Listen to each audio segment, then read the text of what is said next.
जय हिंद दोस्तों। आप सबका आज की एडिटोरियल डिस्कशन एंड एनालिसिस के वीडियो में बहुत बहुत स्वागत है। आज है 3 अगस्त और आज दोस्तों हम 3 इंपॉर्टेंट टॉपिक्स को डिस्कस करेंगे।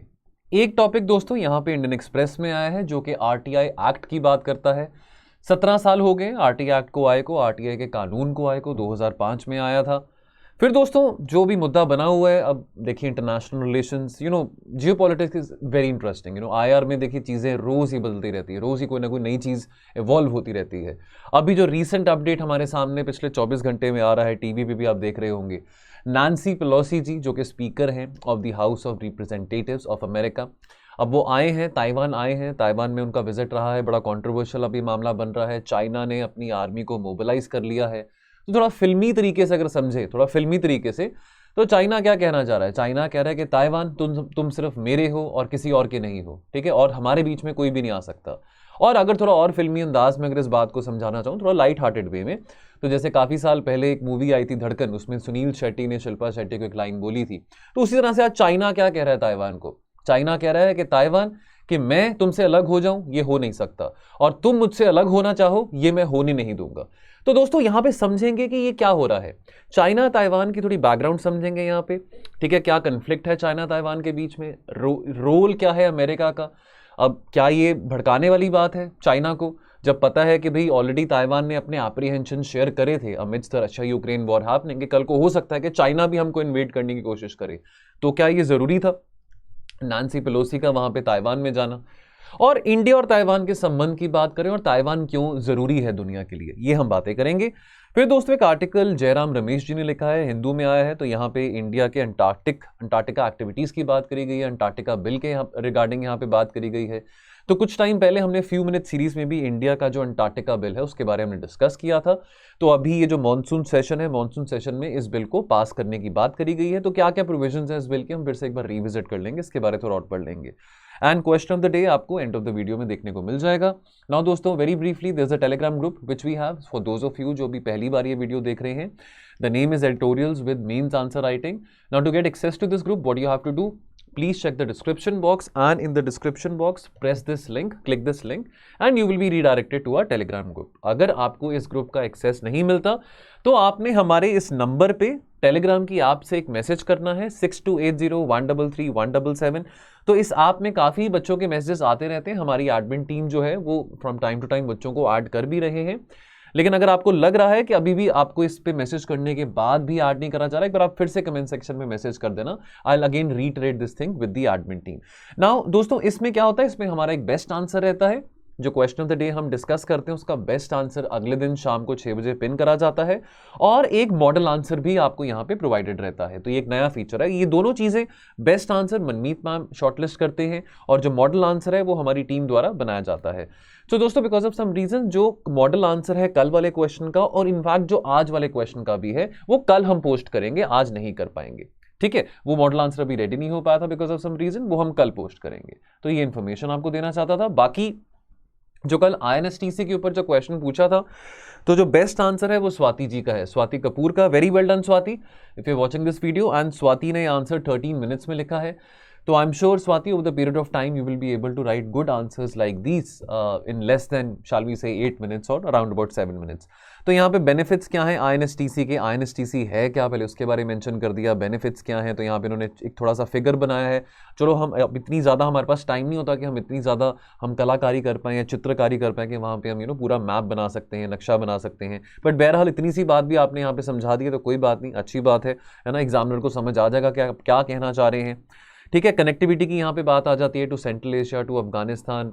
यहाँ पे बात हमारी मल्टी अलाइनमेंट की भी आ जाती है कि India at the same time quad में भी एंगेज करता है, India at the same time INSTC में भी एंगेज कर रहा है, जहाँ पे आईएनएसटीसी में रशिया है और क्वाड में अमेरिका है। तो अब यहाँ पे मल्टी अलाइनमेंट की बात आ जाती है, स्ट्रेटेजिक ऑटोनॉमी की बात आ जाती है।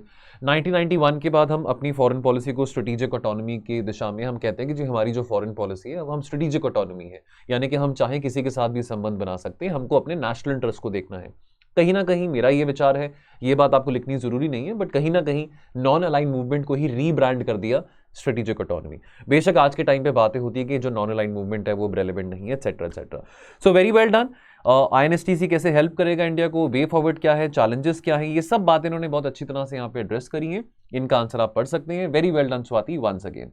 नाउ पहले हम बात करेंगे RTI एक्ट के बारे, clouds over the sunshine law. देखिए RTI एक्ट को 17 साल कंप्लीट हो चुके हैं। एक रिपोर्ट आई है, एक संस्था है सतर्क नागरिक संगठन, है ना, सतर्क यानी कि अवेयर रहना, विजिलेंट रहना। अब इस संस्था ने जो कुछ बातें यहाँ पे पेश करी है, इस संस्था ने ये कहा है कि RTI के कानून को इफेक्टिवली इंप्लीमेंट नहीं करा जा रहा, हालांकि RTI के कानून में काफी एम्बिशियस बातें लिखी गई थी।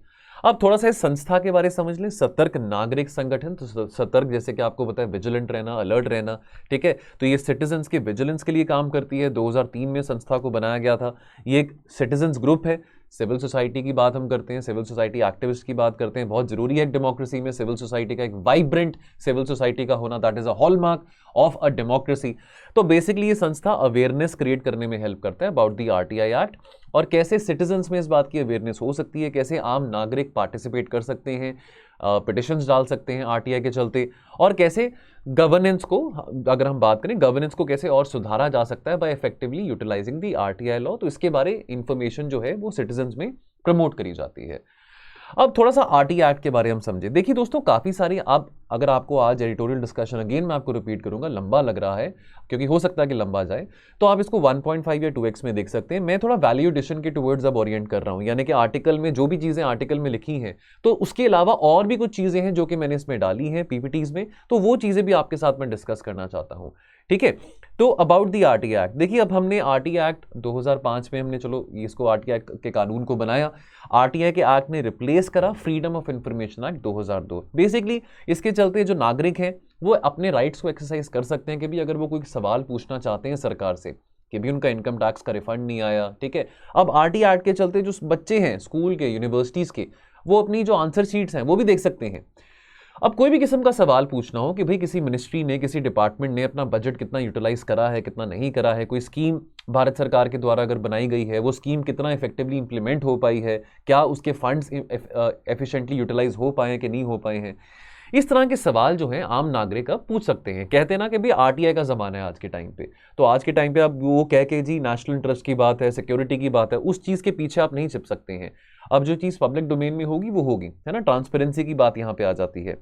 हर एक डिपार्टमेंट में as a matter of fact एक पब्लिक इंफॉर्मेशन ऑफिसर भी रहते हैं, तो आप चाहे कुछ सवाल पूछ सकते हैं। हाँ, ये ज़रूर है, अगर सरकार को लगे कि कुछ ऐसे सवाल पूछे गए जो कि नेशनल सिक्योरिटी के अगेंस्ट है, भी वहाँ पे हमारी नेशनल सिक्योरिटी की बात आ जाती है, तो वहाँ पे सरकार का फिर अपना राइट है कि वो वहाँ पे आंसर ना करे। पर्पस क्या है कि कैसे हम करप्शन फ्री इंडिया, एक ये जो सपना है, देख सकें।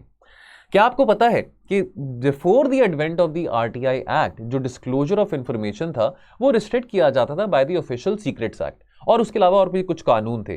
RTI के कानून के आने के बाद ये जो इस मामले में काफ़ी ढील होनी शुरू होगी। अप्लाइंग फॉर RTI बहुत एक सिंपल प्रोसेस है। आई एम श्योर आप में से काफ़ियों ने RTI एप्लीकेशन फाइल भी किया होगा कभी ना कभी अपनी लाइफ में, और ये ऑनलाइन भी किया जा सकता है, ऑफलाइन भी किया जा सकता है। आप घर बैठ के भी इसको RTI की एप्लीकेशन को फाइल कर सकते हैं अभी भी। लेकिन कुछ राज्य हैं, अनफॉर्चुनेटली हम डिजिटल इंडिया की तो बात करते हैं, कुछ राज्य हैं, कुछ राज्य सरकारें हैं जिन्होंने ऑनलाइन ऑप्शन का भी ये जो सिलसिला है नहीं शुरू करा है, ठीक है। अब आप आसानी से जाके RTI जो है अप्लाई कर सकते हैं of the official website of the right to information. Now अब इसकी बैकग्राउंड की बात करें तो देखिए अब देखिए वाइब्रेंट सिविल सोसाइटी बहुत जरूरी है, डेमोक्रेसी का हॉलमार्क है, तो बहुत लोगों का यहाँ पे संघर्ष रहा था कि RTI का हम एक एरा देखें। तो कहीं ना कहीं यहाँ पे शुरुआत कहाँ से होती, 1987 में कुछ मजदूर लोग थे राजस्थान में जिनको उनकी तनख्वाह, उनकी सैलरीज नहीं मिल रही थी, ठीक है, उनको जो दिन की दिहाड़ी मिलती है वो नहीं मिल रही थी। अब उस टाइम पे तो मनरेगा नहीं था, ठीक है। ये कहा जा रहा था सरकारी जो बाऊ है, सरकारी जो अफसर है, जो सरकारी बाबू है, उनका ये कहना था कि भी वो अपना इनकंसिस्टेंटली काम कर रहे हैं, छुट्टी मार लेते हैं, ठीक तरह से काम नहीं कर रहे हैं, तो ये कारण है कि उन मजदूरों को हम तनख्वाह नहीं दे रहे हैं, सैलरी नहीं दे रहे हैं। यहां पे आवाज उठाई मजदूर किसान शक्ति संगठन ने, एक एक्टिविस्ट ग्रुप है, और इन्होंने कहा कि भाई हमारे भाइयों को, हमारे मजदूरों को आप सैलरी क्यों नहीं दे रहे हैं, ठीक है, ऐसा प्रूफ करके बताइए कि वो इनकंसिस्टेंटली काम कर रहे हैं या वो गैर हाजिरी कर रहे हैं। 1987 में तो डिजिटाइज जमाना नहीं था, है ना, बायोमेट्रिक जमाना नहीं था उस टाइम पे, ठीक है। अब काफी सारे प्रोटेस्ट होने के बाद जब इस संगठन को, मजदूर किसान शक्ति संगठन को जब कॉपीज मिली रोल्स की, इंफॉर्मेशन ये प्राप्त हुई कि जो कर्मचारी थे, जो सरकारी कर्मचारी थे, वो इनके मजदूरों के पैसे खा रहे थे, ठीक है, ये बहाना लगा के कि मजदूर ठीक तरह से काम नहीं करते हैं। ठीक है, मजदूरों को दबा रहे थे, ठीक है, उनको दबका दे रहे थे। और इसके चलते देखिए ये इस तरह की बातें अब देखिए हम आज के टाइम पे भी करते हैं, पब्लिक डिस्ट्रीब्यूशन सिस्टम है आज के टाइम पे, चलो मनरेगा है, लेकिन आज के टाइम पे भी मनरेगा होने के बावजूद भी लोगों तक सैलरीज नहीं पहुंच पाती है, उनकी जो दिन की दिहाड़ी होती है वो नहीं पहुंच पाती है। अब इसके चलते जो मजदूर किसान शक्ति संगठन है, तो ये जो लड़ाई है ऑफ आरटीआई, ये लड़ाई कहीं ना कहीं पिछले 35-36 सालों से शुरू हो गई थी। 1987 की बात है कि इसकी यहाँ पे स्थापना करेगी, और 2005 में जाके ये जो है यानी कि ठीक 18 साल बाद जाके जो है हम देखते हैं आरटीआई का कानून पास करा जाता है। अब issues pertinent to implementation of RTI act, देखिए एक तो बात यहाँ पे ये आती है कि जो पब्लिक इन्फॉर्मेशन ऑफिसर्स है ना, वो ट्रेंड नहीं है अच्छी तरह से। हर एक डिपार्टमेंट में एक पीआईओ होता है, पब्लिक इन्फॉर्मेशन ऑफिसर होता है, वो अच्छी तरह से ट्रेन नहीं है, कॉम्पिटेंट नहीं है और बहुत नॉन कोऑपरेटिव है। वो ठीक तरह से जो अगर आरटीआई आप फाइल कर भी दो, अब आरटीआई इफेक्टिवली इंप्लीमेंट यहां पे नहीं हो जाता कि आपने आरटीआई एप्लीकेशन फाइल कर दी है, आपने एप्लीकेशन फाइल करी तो आपको उसका नतीजा भी चाहिए ना, आपको उसका प्रूफ भी चाहिए, आपको उसका रिजल्ट भी चाहिए, जो आपकी क्वेरी है, जो आपका क्वेश्चन है, जब तक आपको उस चीज का समाधान नहीं मिलता तो आरटीआई का तो क्या फायदा फिर। अब इसमें सफर कौन कर रहा है, जो एप्लीकेंट्स हैं, जो कि फाइल करते हैं आरटीआई में, वो सफर करते हैं। उसके अलावा आरटीआई एक्टिविस्ट को खतरा भी रहता है जान का, है ना। फॉर एग्जांपल जैसे कि यहाँ पे बात करते हैं, कुछ ऐसे आरटीआई एक्टिविस्ट हैं जो कि इन्फॉर्मेशन सीख करना चाहते हैं ताकि वो करप्शन को, रिश्वतखोरी को एक्सपोज कर सकें, है ना। कुछ ऐसे सरकारी कर्मचारी हैं जो कि बहुत गलत काम कर रहे हैं, उनके काले कामों को, काले चिट्ठों को खोल सकें, तो उसके लिए आरटीआई एक बहुत इफेक्टिव टूल भी है to fight against corruption. RTI is a very effective tool. तो फॉर एग्जाम्पल यहाँ पे बात करेंगे कि अभी कुछ टाइम पहले कॉन्ट्रैक्टर थे, उनको विदिशा, मध्य प्रदेश के विदिशा में उनको मारा गया था। बिकॉज वाई, वो कॉन्ट्रैक्टर बहुत सारे सवाल उठा रहे थे relating to public works department. देखिए ये बात हमको पता है, सड़कें बनानी हो, है ना, सड़कें बनाने में अगर जो पब्लिक वर्क्स डिपार्टमेंट के जो कर्मचारी हैं, ठीक है, अब उनको कॉन्ट्रैक्ट वो पास करते हैं, टेंडर्स उनको मिलते हैं, कितने सारे वहाँ पे देखिए रिश्वतखोरी होती है, कितने वहाँ पे पैसे खाते हैं, ठीक है। अब ये जो कॉन्ट्रैक्टर थे जिनको मारा गया था, पुलिस का ये मानना है कि उनकी कोई लड़ाई चल रही थी एक और रोड कॉन्ट्रैक्टर के साथ। जो ये कंट्रैक्टर हैं जो मारे गए थे, उनका क्या पर्पस था, वो ये चाहते थे भी जो सड़क बना रहे हो किस तरह का मटेरियल यूज कर रहे हो, क्या आप सब स्टैंडर्ड मटेरियल यूज करके सड़क बना रहे हो, है ना। वो भी देखिए अब आगे जाके वो नागरिकों के लिए वो भी नुकसान वाली बात है। अब इसके चलते वो काफी क्वेश्चंस पूछ रहे थे, और उनका कहा, और बाद में क्या हुआ कि भी उनको फिर चुप कराने के लिए उनको मार दिया गया। अब कुछ और रेवलेशंस की बात करें तो यहाँ पे कॉमनवेल्थ ह्यूमन राइट्स इनिशिएटिव जो है वो ये बताता है कि अक्रॉस इंडिया लगभग 100 आरटीआई एक्टिविस्ट हैं जिनकी जान जा चुकी है। आई एम श्योर इससे भी कई ज्यादा ही आंकड़ा होगा जो कि वेल कैप्चर्ड नहीं है। 180 से ज्यादा जो लोग हैं उनको, उनके साथ हाथापाई करी गई है, असॉल्ट करा गया है, और 100 लगभग 90 के आसपास लोग हैं जिनको थ्रेटन किया गया, धमकी दी गई है सिंस 2006। ठीक है। अब आरटीआई को पब्लिक में तो हम बहुत लॉड करते हैं, बहुत उसको अपलॉड करते हैं, तालियां मारते हैं, लेकिन उसके बावजूद भी it faces a lot of opposition from many with in the bureaucracy and the law makers. ठीक है, खास करके देखिए जो थोड़े पुराने, जो बहुत सालों से जो जो हम सीनियर, अगर हम ब्यूरोक्रेट्स की बात करें, जो कर्मचारी हैं, या इवन अगर हम लोअर ब्यूरोक्रेसी की बात करें, अब उनको, अब आज के टाइम पे देखिए जो नया ब्यूरोक्रेट आ रहा है ना, अब उसको तो देखिए अब ट्रांसपेरेंसी को लेके, डिजिटाइजेशन को लेके, सब चीज़ों के बारे में बहुत अवेयरनेस है। लेकिन जो पुराने ब्यूरोक्रेट्स हैं या जो पुराने जो ऐसे कर्मचारी हैं, उनको होगा कि भाई लोग आ जाते हैं हमसे इन्फॉर्मेशन मांगने के लिए, हमको अपना काम ठीक तरीके से करने नहीं देते हैं, तो विद इन द ब्यूरोक्रेसी भी बहुत ऑपोजिशन देखने को मिलती है इस कानून के चलते। अब देखिए 2.5 लाख से ज्यादा अपीलें जो हैं वो पेंडिंग है देश भर में। अब यहां पे एग्जांपल दिए कि अगर उड़ीसा की बात करें तो एक अपील का यानी कि क्लोजर के लिए 7 साल लगते हैं। यानी कि अगर आपने आरटीआई पिटिशन फाइल किया है तो ये एवरेज की यहाँ पे बात करी गई है। अब ये जो रिपोर्ट है संस्था ने यहाँ पे मेंशन करी है कि 7 साल से ज़्यादा टाइम लगता है to dispose of a matter in a state of Orissa. ठीक है, तो अब ये एक बहुत चिंता का विषय बनता है। अब कोई सीरियस आरटीआई, अब यहाँ पे कुछ सीरियस कंसर्न्स की बात करते हैं। अब देखिए कोई सीरियस आरटीआई क्वेरी है, आपने लेट्स से कोई वाटर डिपार्टमेंट में, इलेक्ट्रिसिटी डिपार्टमेंट में, किसी ऐसे डिपार्टमेंट में, हेल्थ डिपार्टमेंट में आपने कोई आरटीआई क्वेरी डाली है। अब उसमें ऐसा ना कि आपने क्वेरी डाल दी, वहाँ पे जो जूनियर ऑफिसर्स हैं या जो क्लरिकल रैंक के जो ऑफिसर्स हैं, अब वो आपको आंसर नहीं कर पाएंगे। जो टेक्निकल बातें हैं, तो जो टेक्निकल ऑफिसर्स हैं या जो ब्यूरोक्रेट्स हैं, यानी कि जो आईएएस लेवल के ऑफिसर्स होते हैं या जो पीसीएस लेवल के ऑफिसर्स होते हैं, वही आपको आंसर कर पाएंगे क्योंकि उनकी डोमेन में सारी नॉलेज होती है। अब एक कोई अकाउंटेंट है या कोई क्लरिकल रैंक कोई ऑफिसर है, वो अब इतनी सारी टेक्निकल बातें नहीं बता पाएगा। होता क्या, जो बड़े कर्मचारी होते हैं ना, वो छोटे छोटे जो कर्मचारी होते हैं, जूनियर ऑफिसर्स होते हैं, उनको आगे भेज देते हैं। ठीक है, कि भाई आप जाइए। अब उनका आगे आने का फायदा क्या है? ठीक है, अब जहां पे देखिए अब कुछ ऐसे मुद्दे होते हैं जो कि बहुत अर्जेंट होते हैं, यहां तक कि उस डिपार्टमेंट का जो सेक्रेटरी है यानी कि आईएएस जो रैंक लेवल ऑफिसर्स है, उसको वहां पे आके रिस्पॉन्स देना पड़ता है, आंसर देना पड़ता है। काफी सारी ऐसी पिटिशन है जिनका जवाब नहीं मिलता, तो वो मामले हाई कोर्ट में चले जाते हैं। अब वो हाई कोर्ट में जाके भी जो सीनियर रैंक कर्मचारी हैं वो क्या करते हैं, जूनियर अफसर को आगे भेज देते हैं। तो ये काम सही नहीं है। इसके चलते देखिए बहुत सारे लोग जो हैं अपना जो एंथुजियाज्म है आरटीआई में वो लूज आउट कर रहे हैं। तो ये अब जिम्मेवारी लोगों की है, सिविल सोसाइटी की है, मीडिया की है और इवन ब्यूरोक्रेसी की है कि कैसे जो आरटीआई का जो मोराल है उसको हम कैसे बूस्ट अप कर सकते हैं, कैसे लोगों का जो मोराल है आरटीआई में वो लूज डाउन ना किया जाए। ठीक है, तो कंक्लूजन की बात करें तो इसको सनशाइन लेजिस्लेशन माना गया था कि भाई इसके चलते करप्शन को बिल्कुल इराडिकेट कर दिया जाएगा, ट्रांसपेरेंसी को बढ़ावा मिलेगा और इस कानून को वन ऑफ द स्ट्रॉन्गेस्ट कानून इन द वर्ल्ड माना जाता है। ठीक है, तो बहुत जरूरी है दोस्तों आने वाले टाइम में हम ये इंश्योर कर सकें इस कानून को स्ट्रेंथन करने के लिए, ताकि फ्रीडम ऑफ प्रेस जो है और जो बाकी डेमोक्रेटिक इंस्टीट्यूशंस है वो बरकरार रहे। अब आरटीआई के चलते जो करप्ट ऑफिशियल्स हैं, ठीक है, उनके जो काले काम है, जो काले चिट्ठे हैं वो खुल सके, और कैसे जो कंप्लीट ऑटोनॉमी है of the different information commission, of the state information commission, वो भी बरकरार रह सके। तो इसके कारण आरटीआई के एक्ट को स्ट्रेंथन करना बहुत ज्यादा जरूरी है। चलिए फिर हम बात करेंगे ताइवान की। अब देखिए दोस्तों यहाँ पे क्या हुआ है, तो लगभग 25 साल के बाद कोई senior US rank official, US का कोई ऑफिशियल है जो कि ताइवान गया है। लास्ट जो ऐसी विजिट थी, high level visit bye an American official, वो 1997 में थी। अब नैंसी पेलोसी जी जो स्पीकर हैं हाउस ऑफ रिप्रेजेंटेटिव्स के, वो आए, अब ताइवान में आए। अब देखिए बहुत, अभी तो जब ये वीडियो रिकॉर्ड करने से पहले मैं टीवी में भी देख रहा था, तो वो अब जा चुके हैं, मतलब she is departing for America. लेकिन अब देखिए बहुत अभी मुद्दा चल रहा है, चाइना ने अपनी आर्मी को, अपनी एयरफोर्स को, अपनी नेवी को मोबिलाइज कर लिया है ना। टेंशंस अभी काफ़ी चल रही हैं अक्रॉस द ताइवानी स्ट्रेट्स। और जी जिनपिंग ने ये कहा भी था जो बाइडेन को कि देखिए भाई आप आग के साथ मत खेलिए, है ना, आप यहाँ पे पंगा मत लीजिए कि भाई ताइवान मेरा है और मेरा ही रहेगा। वो थोड़ा जैसे वो फिल्मी अंदाज में मैंने थोड़ा सा एक मजाक के तौर पे, जैसे भी स्टार्टिंग में आपको मैंने बात बताई थी कि भाई ताइवान मेरा है, मेरा ही रहेगा, उसको कोई भी नहीं छीन सकता, आप हमारे बीच में नहीं आ सकते हैं। ताइवान ने भी अपना कंसर्न थोड़ा प्रकट किया था इंटरनेशनल कम्युनिटी को, खास करके जब रशिया ने इन्वेड किया यूक्रेन को। कुछ ऐसा ही रशिया का भी, कुछ ऐसा ही व्लादिमीर पुतिन का कहना था यूक्रेन को लेके भी कि भी हमारे सिविलाइजेशनल लिंक्स हैं, कि भी आप नेटो को नॉर्थवर्ड, साउथवर्ड, ईस्टवर्ड, वेस्टवर्ड जहां मर्जी एक्सपैंड करिए, लेकिन यूक्रेन आपके नेटो के फोल्ड में नहीं आएगा। अक्सर ये कहा जाता था कि भी व्लादिमीर पुतिन को भी भड़काया जा रहा था कि भाई बार बार जब यूक्रेन नेटो में आने की बात करता तो व्लादिमीर जो पुतिन थे वो भड़क जाते थे।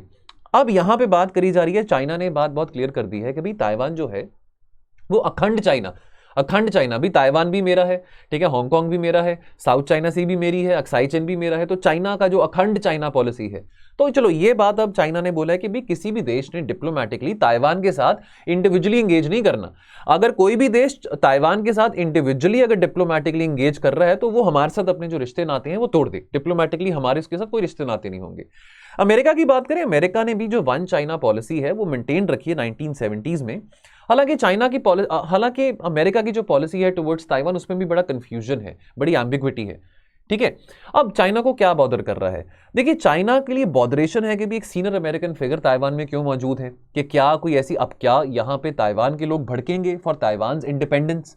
ठीक है, चाइना की जो फॉरेन मिनिस्ट्री है उसके जो स्पोक्स पर्सन है जाओ लिजियांग जी, उन्होंने ये बोला है कि चाइना बहुत ऐसे कड़े से कड़े कदम उठाएगा, स्ट्रॉन्ग मेजर्स उठाएगा अगर ये विजिट होती है। तो चलो विजिट तो हो गया, ठीक है, नैंसी पेलोसी जी आए, अब वो जा भी रहे हैं। ठीक है, उनका ये कहना है कि देखिए चाइना की जो सॉवरेनिटी है और जो टेरिटोरियल इंटेग्रिटी है, जो अखंडता है, उसका उल्लंघन मत करिए। ठीक है, नहीं तो इसका जो अंजाम है वो अमेरिका और चाइना के संबंधों के लिए अच्छा नहीं होगा, और ये आप गलत सिग्नल भेजेंगे, गलत मैसेज भेजेंगे जो कि ताइवान के इंडिपेंडेंस फोर्सेस हैं। तो दोस्तों ये ताइवान स्ट्रेट है, यहाँ पे काफ़ी अभी मोबिलाइजेशन हम देख रहे हैं, नेवी का, एयरफोर्स का, चाइना की आर्मी का। ठीक है, ये ताइवान है। ठीक है, चाइना ताइवान की टेंशंस की बात करें तो ताइवान एक आइलैंड है, देखिए लगभग 160 kilometres of the coast of the south eastern China.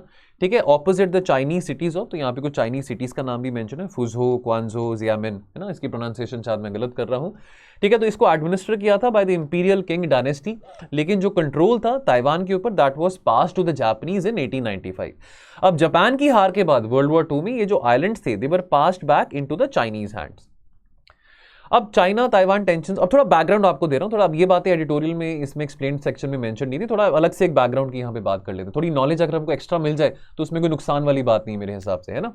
अब देखिए जो कम्युनिस्ट थे, communist led by Mao Zedong, जब when they win the civil war, ठीक है, मेनलैंड चाइना में 1949 की बात करें तो जो चियांग काई शेक थे जो कि लीडर थे ऑफ द नेशनलिस्ट कॉमिंगटन पार्टी, वो ताइवान चले जाते हैं 1949 में। तो चियांग काई शेक जो है वो अपनी सरकार वहां पे बनाते हैं। देखिए माओ जेडोंग तो यहां पे चाइना में बनाते हैं PRC, People's Republic of China. Chiang Kai Shek जो है वो ताइवान में जाके सरकार बनाते हैं, आरओसी यानी कि रिपब्लिक ऑफ चाइना, और वो वहां के प्रेसिडेंट रहते हैं कब तक, 1975 तक। अब चाइना ने कभी भी रिकॉग्नाइज ताइवान की इंडिपेंडेंस को नहीं किया। चाइना ने कभी ये नहीं कहा कि भी ताइवान जो है कि इंडिपेंडेंट एंटिटी की तरह एग्जिस्ट कर सकता है, नहीं, कभी भी नहीं बोला। ताइवान का क्या कहना है, ताइवान का कहना है दैट देखो हमारी जो मॉडर्न चाइनीज स्टेट है, तो ताइवान का कहना है कि हम असली चाइना है, पीआरसी असली चाइना नहीं है, आरओसी जो है वो असली चाइना है। ताइवान का यह कहना है कि जो मॉडर्न चाइनीज स्टेट है ना, this was only formed after the revolution of 1911। Taiwan ने ये स्टेडफास्टली क्लेम करा है that look we are not the part of the state, जो कि चाइना, जो कि माओ जेडोंग वाला चाइना है, जो कि कम्युनिस्ट चाइना है, हम कम्युनिस्ट नहीं है, हम पीआरसी का हिस्सा नहीं है, हम अलग से हैं, ठीक है। उसके बाद तो आरओसी को डिक्लेयर करा गया था दिसंबर 1911 में, ठीक है, और इसकी and it found its feet in the 1920s under the leadership of doctor Sun Yat Sen, जो कि फाउंडर थे कुमिंटन पार्टी के, केएमटी पार्टी के, ठीक है। अब जब से स्थापना करी गई है पीआरसी की, पीपल्स रिपब्लिक ऑफ चाइना की, 1949 में, पीआरसी ने इस बात को, यानी कि पीपल्स रिपब्लिक ऑफ चाइना ने, माओ जेडोंग के चाइना ने यह माना है कि Taiwan must be reunified with the mainland. लेकिन रिपब्लिक ऑफ चाइना यानी कि ताइवान की बात करें, उनका कहना है कि भी हम एक इंडिपेंडेंट कंट्री, इंडिपेंडेंट एंटिटी है। अब ये जो मुद्दा है थोड़ा और गर्म होता है अगर हम देखिए वर्ल्ड वॉर 2 के बाद जो कोल्ड वॉर की बात करें ना, कोल्ड वॉर में जो पूरी दुनिया थी, दो कैंप्स में बटी हुई थी, एक यूएसएसआर वाला कैंप, एक अमेरिका वाला कैंप। तो आरओसी कहते हैं भाई हम जो है, ताइवान कहता है भाई हम कम्युनिस्ट नहीं है ना, हम कैपिटलिस्ट हैं, ठीक है, तो हम नॉन कम्युनिस्ट हैं। और इसके चलते अब देखिए, अब ताइवान के जो संबंध है अमेरिका के साथ और नजदीक में आते हैं, because Taiwan is a capitalist country, ठीक है, I mean Taiwan is a capitalist island, I won't say a country, है ना, बट अ कैपिटलिस्ट आइलैंड। तो अब वहां पे कैपिटलिज्म है, अमेरिका भी कैपिटलिज्म को प्रमोट करता है, तो हम देखते हैं 1971 में ताइवान अमेरिका के नजदीक आना शुरू हो जाता है। इनफैक्ट 1971 में USA inaugurates diplomatic ties with PRC, ठीक है। Just 15 countries around the world recognise Taiwan, जैसे कि फॉर एग्जांपल वो बहुत छोटे छोटे देश हैं, है ना। तो अब अगर हम बात करें 1954-55 की बात करें, 1958 की बात करें, तो पीपल्स रिपब्लिक ऑफ चाइना ने now they start bombarding some islands which are under Taiwan control, ठीक है। तो जिनमिन है, मजू है, दाचिन है, और इसके चलते अमेरिका भी यहां पे ड्रॉप इन हो जाता है। तो 1955 में जो चाइना के जो प्रेसिडेंट हैं ज़ोउ एनलाई, वो डिक्लेयर करते हैं, जो अफ्रो एशियन कॉन्फ्रेंस थी, बैंडुंग कॉन्फ्रेंस की बात करें, कि भाई वो यूएसए के साथ नेगोशिएट करना चाहते हैं, वो लड़ाई नहीं चाहते हैं, वो पीस चाहते हैं। लेकिन लेबनान में जब सिविल वॉर ब्रेक करती है 1958 में, तो चाइना, क्योंकि फिर अमेरिका की टेंशन लेबनान में इन्वॉल्व होती है, तो चाइना जो है, चाइना रिज्यूम करता है bombing, and this provokes US, और यूएस फिर बीच में ताइवान को फिर से यहां पे संभालने के लिए, ताइवान की सहायता के लिए यहां पे बीच में आ जाता है, ठीक है। अब उसके बाद the People's Republic of China and the ROC यानी कि रिपब्लिक ऑफ चाइना, वो अराइव करते हैं एक अरेंजमेंट में कि भी हम एक दूसरे के जो अरेंजमेंट्स हैं, जो गैरिसन्स हैं, ठीक है, हम वहां पे ऑल्टरनेट डेज पे उसको बॉम्ब करेंगे। ये कब तक मामला चलता रहा, 1971 तक मामला चलता रहा। सबसे सीरियस एनकाउंटर दोनों के बीच में, चाइना और ताइवान के बीच में 1995-96 में होता है, जब चाइना जो है ताइवान स्ट्रेट के अराउंड जो है वहां पे मिसाइल्स टेस्ट करना शुरू करता है। नाउ अब इसके चलते अमेरिका फिर यहाँ पे ट्रिगर होता है, अमेरिका फिर यहाँ पे प्रोवोक करता है, because obviously America wants to take care. America ने देखिए, अब अमेरिका फील्स के भी मैं सबका ही ग्रैंडफादर हूँ, भी मेरे को सबका ही ख्याल रखना है, डेमोक्रेसी प्रमोट करनी है कि डेमोक्रेसी खतरे में ना हो, ठीक है। अब अमेरिका ने फिर 95-96 में ताइवान की मदद करी। 1996 में क्या हुआ, 1996 में प्रेसिडेंट ली तेंग हुई जो है वो रीइलेक्ट होते हैं as the president of Taiwan, और ये this was seen by China because जो प्रेसिडेंट ली तेंग हुई थे वो प्रो इंडिपेंडेंस लीडर थे, वो थोड़ा प्रो यूएस, यानी कि उनकी जो आइडियोलॉजी थी वो थोड़ा टुवर्ड्स यूएसए ज्यादा थी। अब रीसेंट टेंशंस की बात करें तो 2016 के इलेक्शन में जो प्रेसिडेंट बने हैं वो साई इंग वेन बने हैं। अब ये डेमोक्रेटिक प्रोग्रेसिव पार्टी के कैंडिडेट हैं। अब इसके चलते, अब क्योंकि अब ये डेमोक्रेटिक प्रोग्रेसिव पार्टी के कैंडिडेट हैं जो कि अभी प्रेसिडेंट बने हैं, अब इसके चलते वहां पे एक वेव देखने को मिल रहा है ताइवान में, प्रो इंडिपेंडेंस वेव। अभी जो करंट टेंशंस है चाइना के साथ वो फिर से कोइंसाइड करती हैं, बिकॉज अगेन वो फिर से रीइलेक्ट किए जाते हैं 2020 में, ठीक है। अब ताइवान के अभी ना इकोनॉमिक इंटीग्रेशन चाइना के साथ बहुत ज्यादा है, बहुत सारे मैसिव इकोनॉमिक इंटरेस्ट चाइना के हैं ताइवान में, और ताइवान के भी चाइना के साथ। In fact Taiwan as an economy is very well interconnected with the East Asian region as well, ठीक है। अब ये यहां पे चिंता का विषय बनता है। अब 2020 में amidst the worsening USA China relations, because देखिए अब जैसे कोविड था, है ना, डोनाल्ड ट्रंप तब प्रेसिडेंट थे, डोनाल्ड ट्रंप काफी कहते रहते थे कि चाइना को बॉयकॉट करो, चाइनीज फ्लू नाम दिया कोविड का। तो चाइना और यूएसए के बीच में थोड़ी लड़ाई इन द सेंस थोड़ा एक एक नोकझोंक चल रही होती है, थोड़ा ट्रेड डिस्प्यूट भी होना शुरू हो जाता है। डोनाल्ड ट्रम्प इंकरेज करते हैं बाकी देशों को कि चाइना के साथ बिल्कुल ट्रेड करना बॉयकॉट कर दो, यूरोपियन यूनियन को इंकरेज करते हैं। चलो हम फिर उसके बाद देखते हैं 2021 में क्वाड को लेकर बहुत सारी बातें की जाती है कि इंडो पैसिफिक में कैसे चाइना के डोमिनेंस को कंटेन किया जा सकता है। तो कहीं ना कहीं यहाँ पे अमेरिका फिर से बीच में आने की कोशिश करता है। अब होता क्या है कि 2020 में भी एक हाई रैंकिंग ऑफिशियल है अमेरिका की, वो विजिट करते हैं ताइवान को। ताइवान का कैपिटल क्या है? ताइपी। ठीक है, अब इस विजिट में चाइना कंडक्ट करता है मिलिट्री एक्सरसाइज। तो चाइना के जो प्रेसिडेंट है जी जिनपिंग, वो फिर से कहते हैं अपने जवानों को कि भाई आप तैयार रहिए, कभी भी लड़ाई हो सकती है। बिकॉज अगेन रिपीटेडली कोई अब ऐसा कोई सीनियर व्यक्ति जो कि यूएसए से आता है ना, कोई भी गवर्नमेंट ऑफिशियल जो अमेरिका से ताइवान में आता है, तो जी जिनपिंग को ये बात पसंद नहीं है, वो थोड़ा अलर्ट हो जाते हैं। ठीक है, चलिए, तो यहां पे दोस्तों अगर हम ताइवान के एयर डिफेंस आइडेंटिफिकेशन जोन की बात करें तो अक्टूबर 2020 में प्रेसिडेंट जी जिनपिंग क्या करते हैं, वो अपनी आर्मी को मोबिलाइज करते हैं और वो कहते हैं कि भाई आप आक्रमण के लिए तैयार रहिए, which triggers an alarm in Taiwan. ठीक है, और इसके चलते अप्रैल 2021 में ताइवान ने रिपोर्ट करा कि जो चाइनीज जो फाइटर जेट्स हैं वो ताइवान के एयर डिफेंस जोन में उल्लंघन कर रहे हैं। तो ये आप देख सकते हैं जो रेड लाइन है ये ताइवान का एयर डिफेंस आइडेंटिफिकेशन जोन है। तो बाकी फिर यहाँ पे चाइना पीड़ित समाज भी हमारा सारा आ जाता है। ठीक है, तो हर एक देश का यहाँ पे हर एक रीजन का अपना एयर डिफेंस आइडेंटिफिकेशन जोन बना हुआ है, आप मैप में देख सकते हैं। अब अमेरिका के ऊपर देखिए नजरें हैं। ठीक है, अमेरिका को लुक फॉरवर्ड करते हैं अभी रशिया यूक्रेन की लड़ाई के चलते, है ना। जापान है, चलो साउथ कोरिया है, फिलीपींस है, ये जो चाइना पीड़ित समाज वाले जो देश आ जाते हैं इंडो पैसिफिक में, मैं बार बार कहता हूँ कि चाइना पीड़ित समाज। ठीक है, बिकॉज चाइना अपने नेवल अग्रेशन के साथ अपनी मस्कुलर डिप्लोमेसी के साथ इन देशों को इंटिमिडेट काफी करता है। अब ये अमेरिका के ऊपर डिपेंडेंट है सारे के सारे देश। इनको इस बात का डर है कि कल को अगर चाइना इन्वेड करे, है ना, ताइवान के ऊपर, तो भी अमेरिका होगा बचाने के लिए। अब ये सारे देश तो नेटो का हिस्सा नहीं है। ठीक है, तो जो बाइडेन का ये कहना है, माइंड यू जो बाइडेन की जो पॉपुलैरिटी है वो भी काफी डिक्रीज कर रही है। जो बाइडेन की इतनी अच्छी पॉपुलैरिटी नहीं है, चाहे वो अफगानिस्तान की बात करें, चाहे वो रशिया यूक्रेन क्राइसिस की बात करें। लेकिन जो बाइडेन बार बार ये एक बात कह रहे हैं कि बेशक रशिया यूक्रेन में लड़ाई चल रही हो, मेरी जो अटेंशन है वहां पे भी है, रशिया यूक्रेन में भी है, यूरोप में भी है और इंडो पैसिफिक में भी है। तो आप घबराइए मत। अभी रिसेंटली मई में क्वाड की मीटिंग हुई थी, तो वहां पे भी जो बाइडेन ने इस बात का एश्योरेंस दिया कि कोई बात नहीं, आप घबराइए मत। जापान, साउथ कोरिया, आप सारे के सारे जो देश हैं, आप घबराइए मत, मैं आपके साथ हूं, आपको डरने की जरूरत नहीं है चाइना से। ठीक है, तो अब चलो इसके चलते ये जो सारे देश हैं ये अमेरिका की सिक्योरिटी अरेंजमेंट के ऊपर काफी डिपेंडेंट भी है। Now how does the world view Taiwan? देखिए, यूएन रिकॉग्नाइज नहीं करता ताइवान को एक एज अ सेपरेट एंटिटी।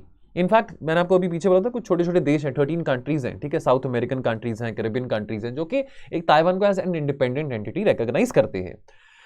जून में प्रेसिडेंट बाइडेन ने बोला था देखो कि भाई हम डिफेंड करेंगे ताइवान को अगर ताइवान को इन्वेड किया जाता है, यानी कि अगर ताइवान को चाइना इन्वेड करता है।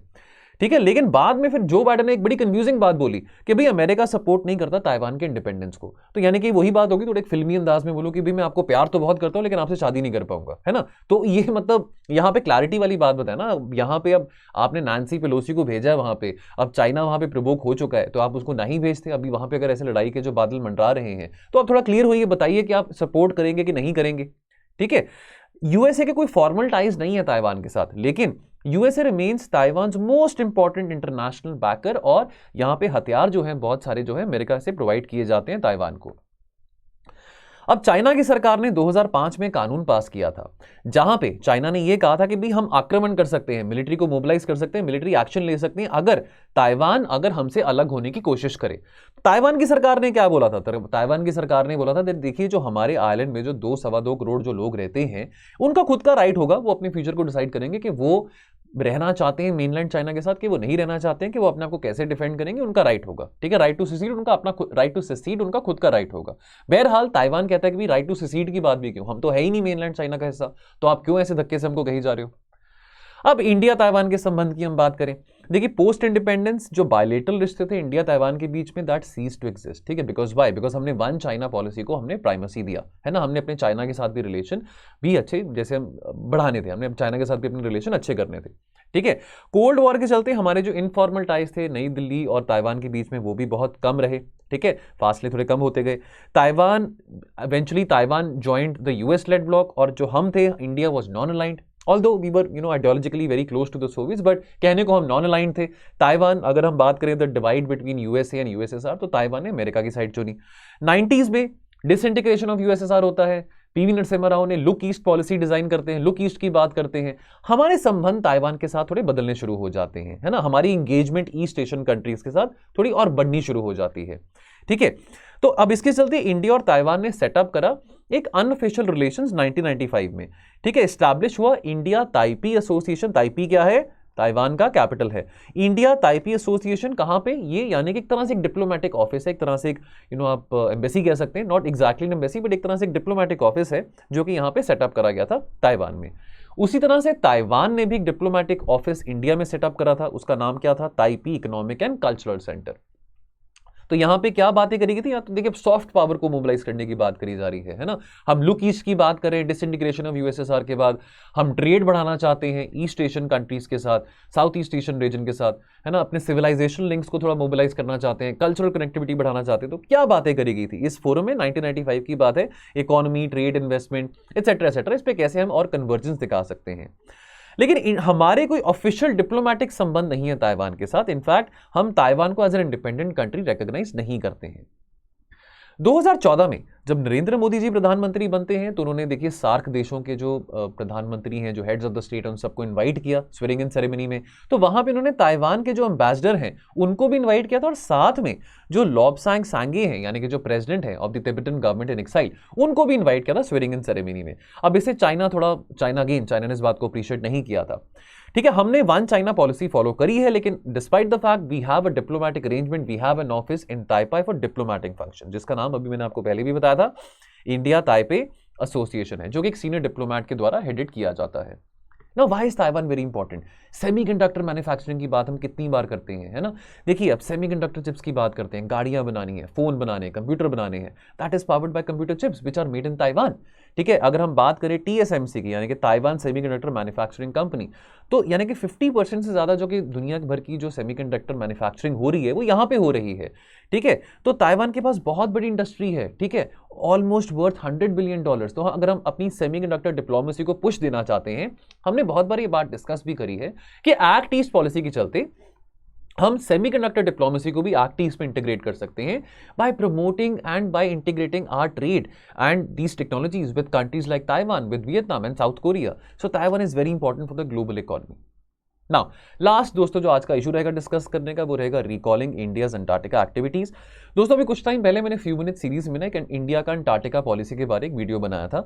अब इस आर्टिकल में पर से तो कुछ ज्यादा रेलेवेंट चीजें नहीं है, लेकिन इसमें थोड़ा वैल्यूडेशन के तौर पे मैं वही चीजें जो कि मैंने शेयर करी थी फ्यू मिनट्स में भी, वही चीजें थोड़ा जो मेन प्रोविजंस हैं इंडिया के अंटार्कटिका ट्रीटी की बात करें, कैसे उसका बैकग्राउंड था, कौन और बाकी कौन से मेंबर्स हैं जो कि अंटार्कटिका ट्रीटी के जो सिग्नेटरीज हैं, और क्या इसमें जो हमने बिल पास करा उसमें क्या क्या प्रोविजंस हैं, तो इसके बारे में हम बात करेंगे। बहरहाल कॉन्टेक्स्ट की बात करें तो पार्लियामेंट ने अभी मॉनसून सेशन में पास करा है इंडिया अंटार्कटिका बिल, ठीक है।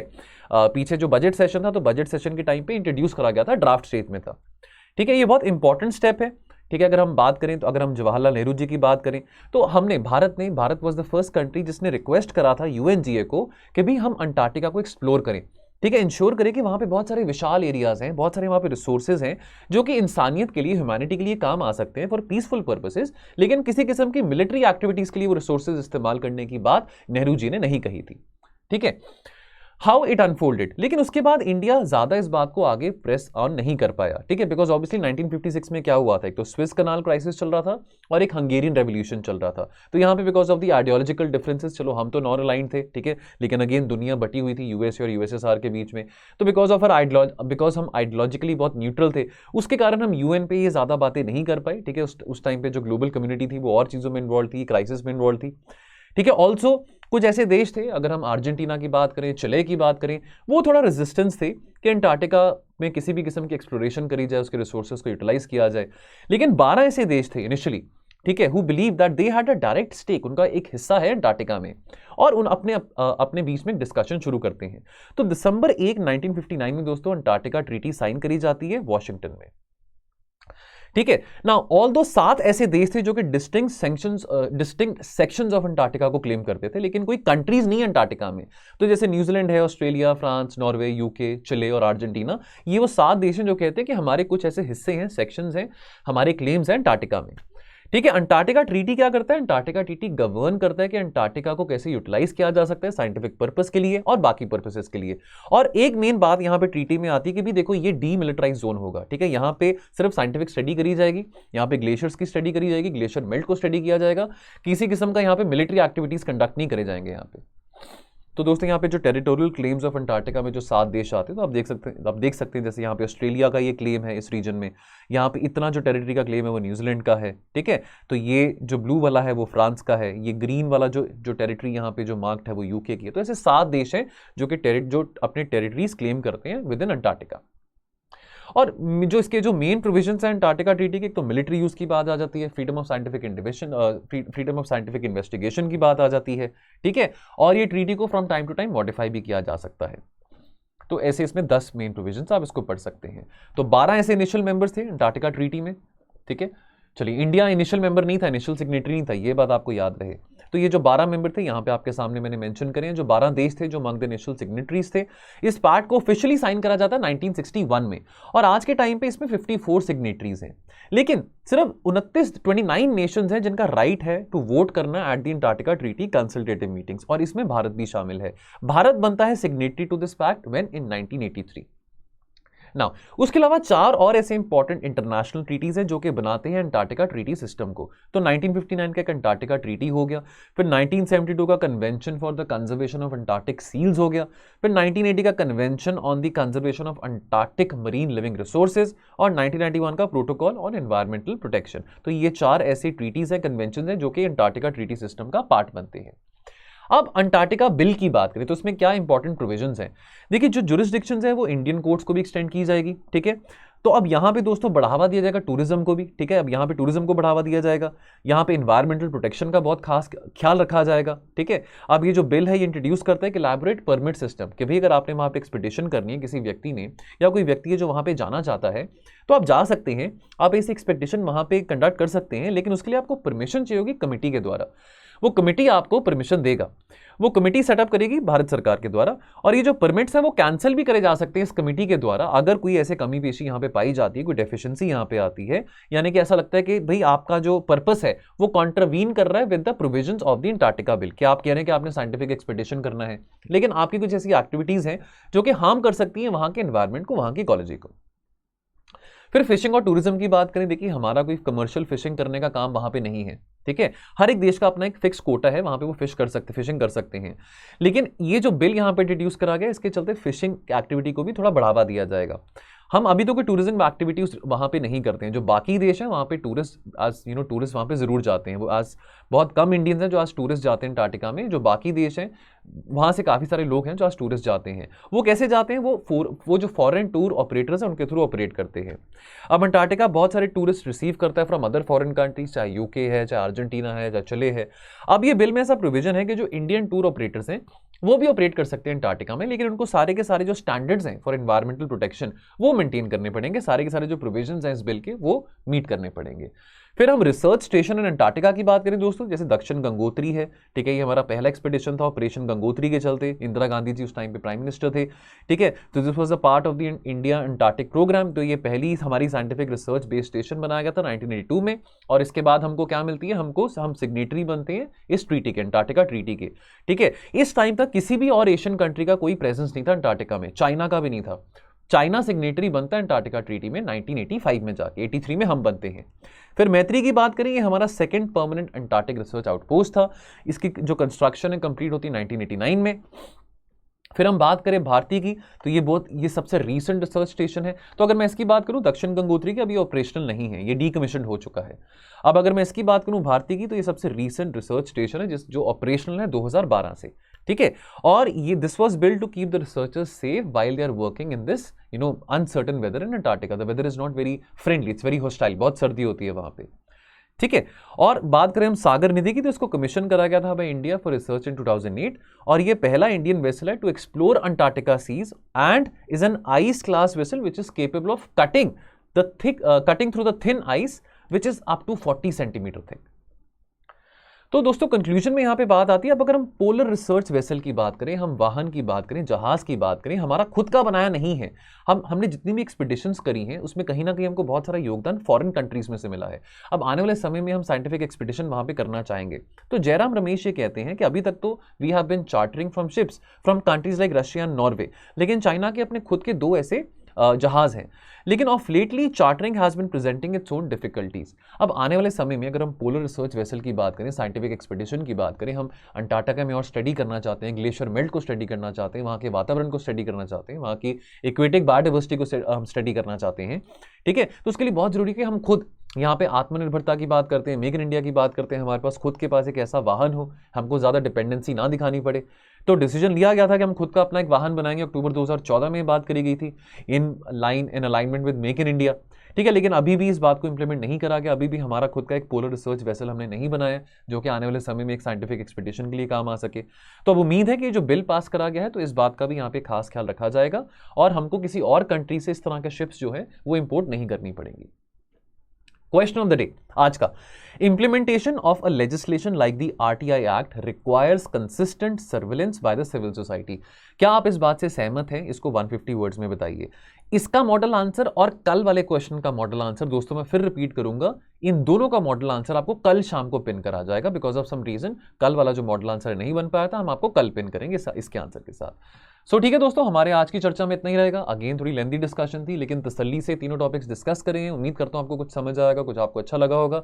बाकी दोस्तों मिलेंगे हम कल और चर्चा के साथ। आप अपना ध्यान रखिए और पढ़ते रहिए। जय हिंद।